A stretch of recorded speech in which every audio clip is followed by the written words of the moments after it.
everybody, welcome back to the V8 Jeep channel. My name's Scrib, and this is my 2002 Jeep Grand Cherokee WJ.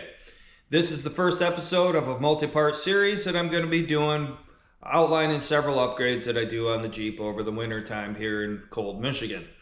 This is a 2002 Overland, came with a 4.7 HO originally, and of course, about 2 months after I purchased it, it famously dropped a valve.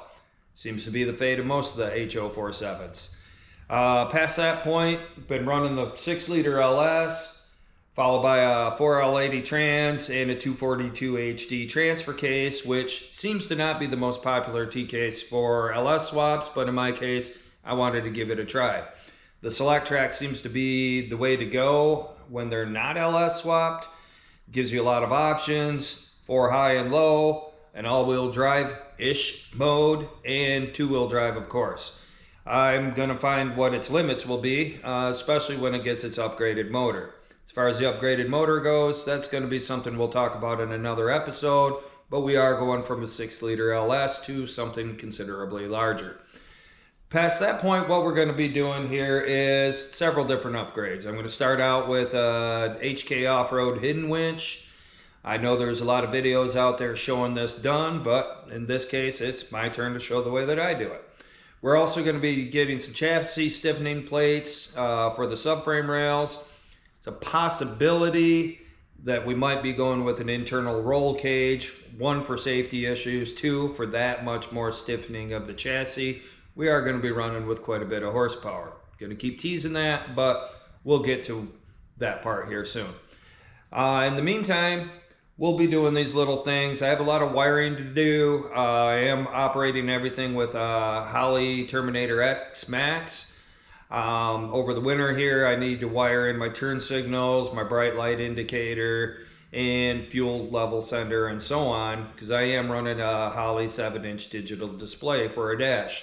Some folks have been able to make the factory gauges work. Originally, that was my plan, but once I went with Holley, I decided to follow that route, and I've been pretty happy with it. The Holley 7-inch digital dash gives you all types of variations you can set up, backgrounds, gauge layouts, you name it. It's almost infinite, so I think that's the way we're going to go. Past that point, we're going to be putting in some different axles here in a little while. I am going with stock style axles, which would be the Dana 44 HD in the rear, Dana 30 in the front, and we're going to see just how well they can handle some horsepower. So far, I've been pretty surprised. The quadra-drive axles that are presently in it have survived behind the 6-liter, some burnouts, and some pretty strong launches. After we get to that, we'll probably be doing some different shocks, going with something other than the cheap generic shocks that I have. We do have a rough country long arm kit going on. 6.5-inch lift at the moment. That's probably what we're going to be sticking with. And so far, I haven't really had a lot of problems with my tires rubbing, even though it has been pretty considerably articulated and twisted to the point where I get a little rub on the front of the rear wheel wells. Fronts, I haven't had really too much problem with, so I don't really see a need to start cutting up this body. Here in Michigan, clean vehicles of any sort are hard to come by, but specifically these WJs seem to be pretty well rotted if they're not well taken care of. I'm lucky to be the second owner of this vehicle. I knew the previous owner and he stored it indoors, and this one's pretty clean and pretty good shape, but there are a couple spots that are in question that we'll talk about in a different episode. If you have any comments or anything as we go along, please leave them. Any questions, anything. I'm not a fabricator. I am a mechanic by trade, but I am not a fabricator. I'll repeat again. And a lot of this stuff I'm learning as I go along. Any help or advice would be appreciated. Any comments, I'm down for any of that. So please send them my way. All right, so as you see here, I already had the vehicle torn down and disassembled. Drivetrain's gone, bumper cover, everything related to that is missing and set off to the side. We've got quite a few steps that are not going to be documented in this process, mainly removing such items. Those things can be seen in other videos that are out there. If you have any questions, there's also a lot of manuals and so on that show you how to disassemble the body panels on this vehicle. What we're going to be doing today here is cutting off this bumper bar. That's this part right here that's going to get replaced with the HK hidden winch. We're going to be making some cuts right here real close to the frame rails. And there's going to be some holes we drill, some that already exist and are already in place, such as this one here, and this one right over here. We're going to have to enlarge those holes for the bolts to go through that hold the plate onto the vehicle. There's also a couple holes down here inside the frame rail. I don't know how well you can see those. Those are a couple of the bolt holes that would have been used to hold on the factory hooks that came with some of these from the factory. Some did not, but those holes do exist on all models, and those are going to be holding the sandwich plates that go in there to hold the plate to the vehicle. So let's start out with doing some cutting. In my case, we're going to use a good old Milwaukee Sawzall. We're going to chop this right off here and make it go away. You also may notice that there's some damage to mine already. Well, it wasn't when I purchased the vehicle, but this thing's been apart and together, towed around quite a few times during its evolution, and there was some amateur business involved in towing the vehicle and wrapping a strap around this that we won't be doing again. Alright, right here we've got a good old plug-in Milwaukee Sawzall. We're using Irwin metal cutting blades. We use these at work. These seem to be the better ones that we can get our hands on, though we have not tried every brand that you can think of. Leave some comments down below and let me know what kind of Sawzall blades you find work best for cutting through sheet metal, exhaust tubing and such, and maybe we'll give them a try. Anyways, we're going to get to business here, and let's make this bumper bar go away.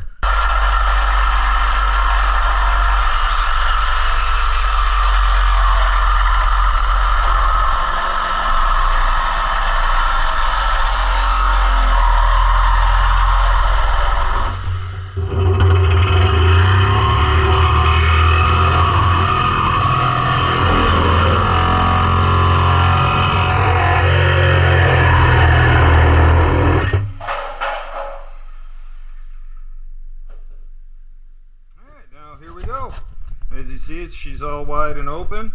We've got some trimming to do over here, get these rough edges down and make everything fit with the new plate.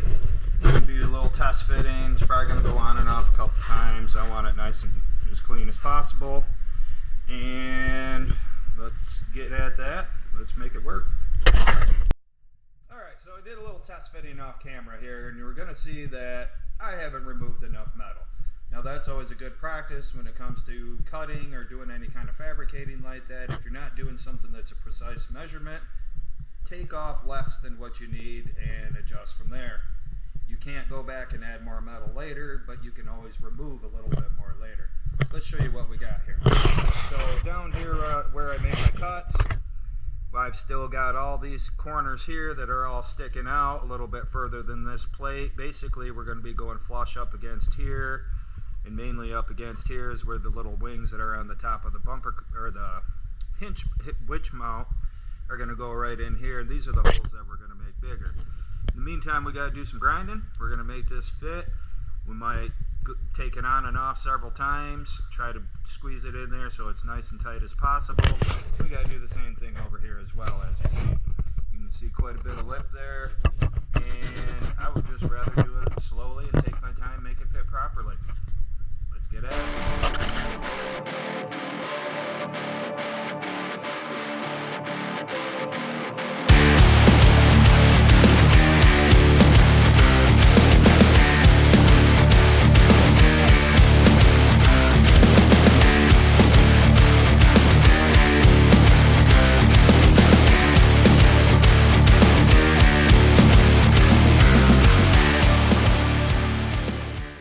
Alright, now for the next step here, we've got to grind down this lip on the bottom of the frame rails. I'm going to try to show you that here the best that I can. It's on the bottom side. There's a lip right there that sticks out that needs to be ground to where it's flush with the existing frame rail. You'll see that I definitely professionally prepped and cleaned this before I decided to grind or go to town, and I removed all the leaking power steering fluid that's gotten over there for the couple years. No, I didn't. Anyways, let's get to work.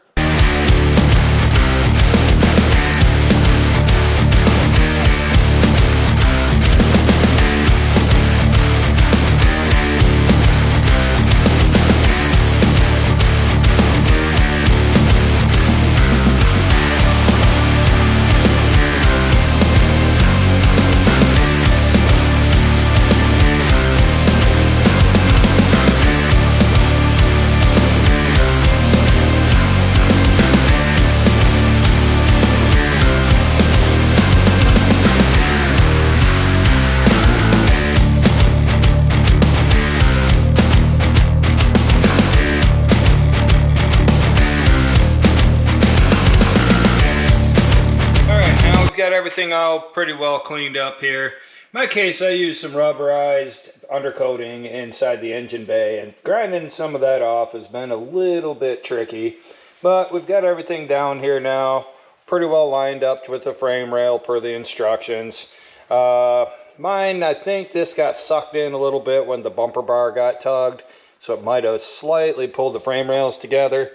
But as you see, everything's going pretty good.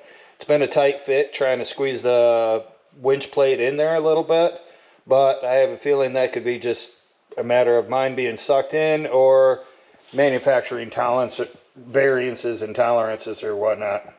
But let's give it a try here and see how she fits this time. Now, one thing I may add is this is a job that would go a lot easier and a lot smoother if you had a helper available. If I would have thought about that in the first place, then I would definitely have a helper helping me out here. As you see, after I've done all my cuts and grinds, this is fitting in here pretty good. The point that you use for the basis as far as how far forward and backwards to go with this is going to be the existing holes for the front tow hooks, if yours is equipped. The holes are there regardless of the model, and apparently the front bolt hole for the front stabilizer bar bushings. So I'm going to get a couple bolts in there and get it sticking in place, and then we're going to find out where we got to do some drilling.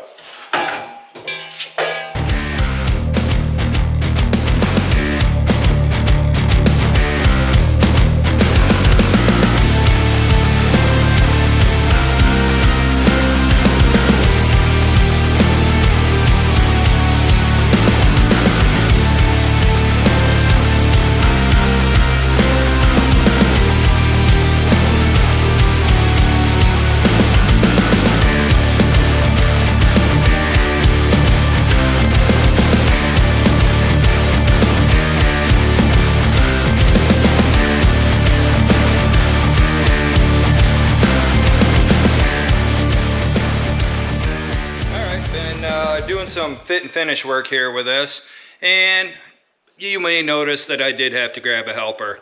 This winch plate weighs a good 40-50 pounds. I'm not sure the exact weight, but trying to hold that up there, line up the holes and everything by yourself is basically making it take 10 times longer than necessary. One thing that I have run into here is these holes have not lined up 100% perfectly.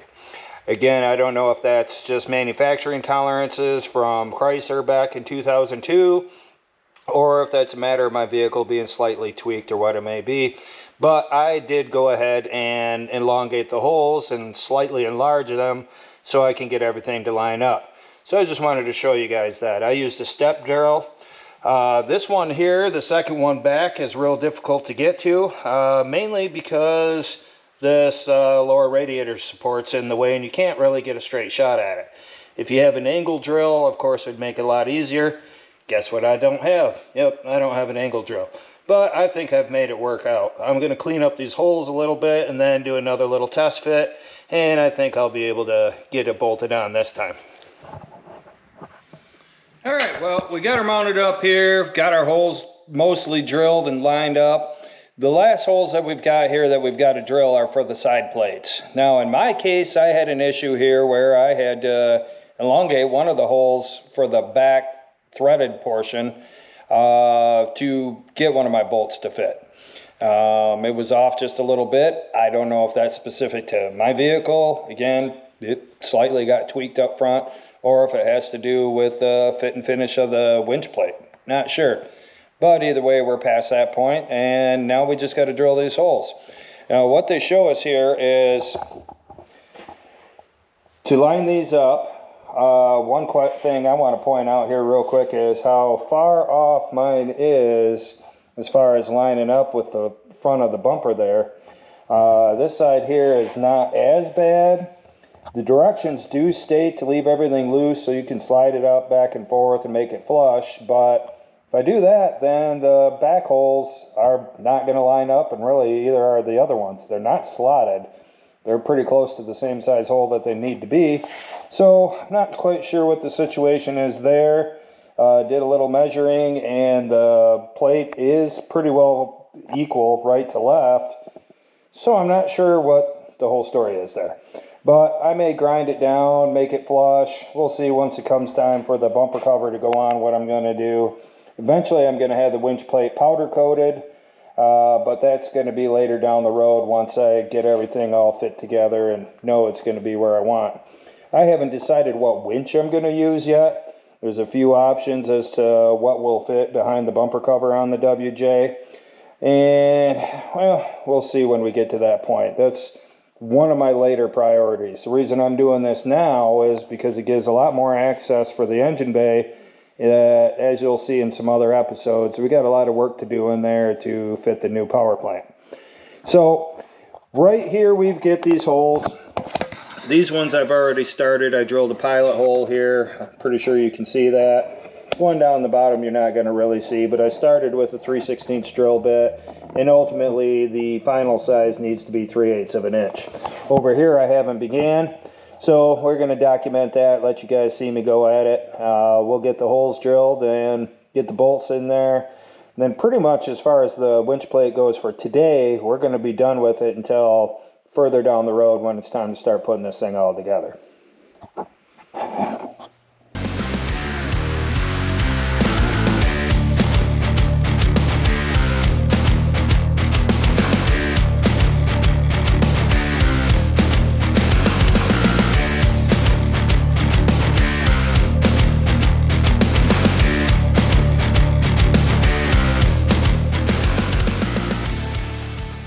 Alright folks, well here's the finished product.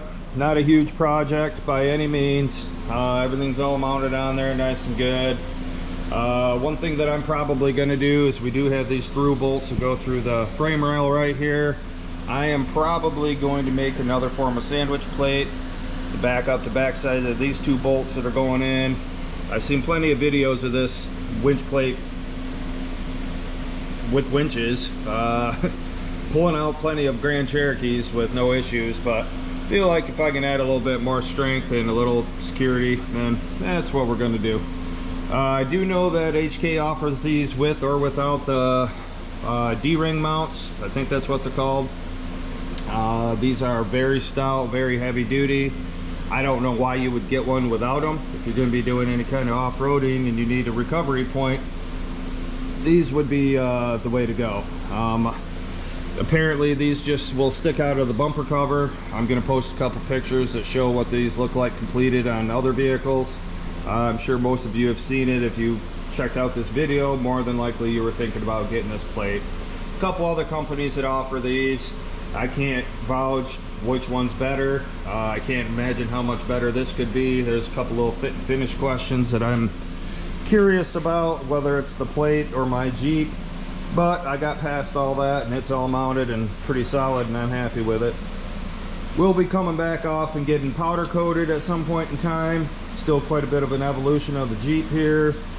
We're knocking on the door of spring and the time's going to change here in Michigan next weekend. So now I've got a little more motivation to get this darn thing together and going for us.